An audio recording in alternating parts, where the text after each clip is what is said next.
Hey, how are you? And thank you very much for giving me a couple of minutes to talk about this exciting and wonderful new project. And congratulations on such a wonderful performance. Thank you so much. Honestly, it's my pleasure to be here. Thank you, thank you. The Resident Evil, let me start by asking you, the Resident Evil franchise has evolved from this video game to a giant brand. This series feels like the start of a new era. How Hmm. do you feel to be one of the main faces of this new world within this universe? I am a huge fan of the franchise, and I used to play the video games when I was a kid. So this is Oh, awesome. really?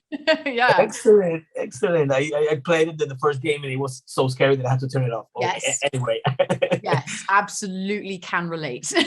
anyway, your character is very interesting because she is constantly validating herself, trying to fix the world while doing her best to protect her family, even if it means making some mistakes along the way. So, Hmm. how was working this duality or this many traits of the character? Yeah. Yeah, that's a really good observation because she's a character who is obviously a protagonist, and you want to be able to champion everything she does and support her in her badassery as it is. But actually, she's a human being. She's a mother. She's a scientist. She's a survivalist, and she makes choices which very much reflected in her 2022 personality are quite selfish and aren't that thought through. And she's someone who is very much carrying the guilt of those decisions and feels a lot of responsibility, but hasn't yet been confronted with the truth of who she is.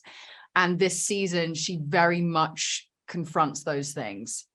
Excellent, excellent. So you mentioned being a badass character. So you're no stranger to action with Charlie's Angels and all that. So tell me about the physical preparation this time because you are running and fighting a lot throughout the series. You know what? Yeah, I spent a majority of my 12-hour set days hyperventilating. Yes. um, a lot of sort of jujitsu style grappling to deal with the zeros because we wanted it to feel dangerous and on edge. So, not like choreographed and everything. So that was a real exciting aspect too. But also just the scale of the stunts that we were able to do too was epic. Yeah, yeah, it was. Some people might think that the theme or topic of zombies or viruses is already becoming like repetitive with The Walking Dead and many other titles. However, this is very different because it includes some other elements such as new creatures, locations, different context, storylines. So, what is your take on this possible reaction from some viewers or audiences, and what would you say to them? I think with this show, it definitely feels like something that could happen tomorrow. I mean, it's set in 2022, and it's this really interesting, idyllic, I don't know, it's like perfect town, which is the art department did such a good job on creating. But also then cut to 2036, where humanity is almost going back on itself.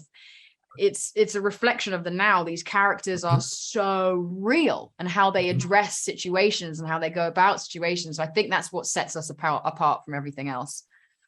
One last question. Besides Resident Evil, do you have any favorite video game?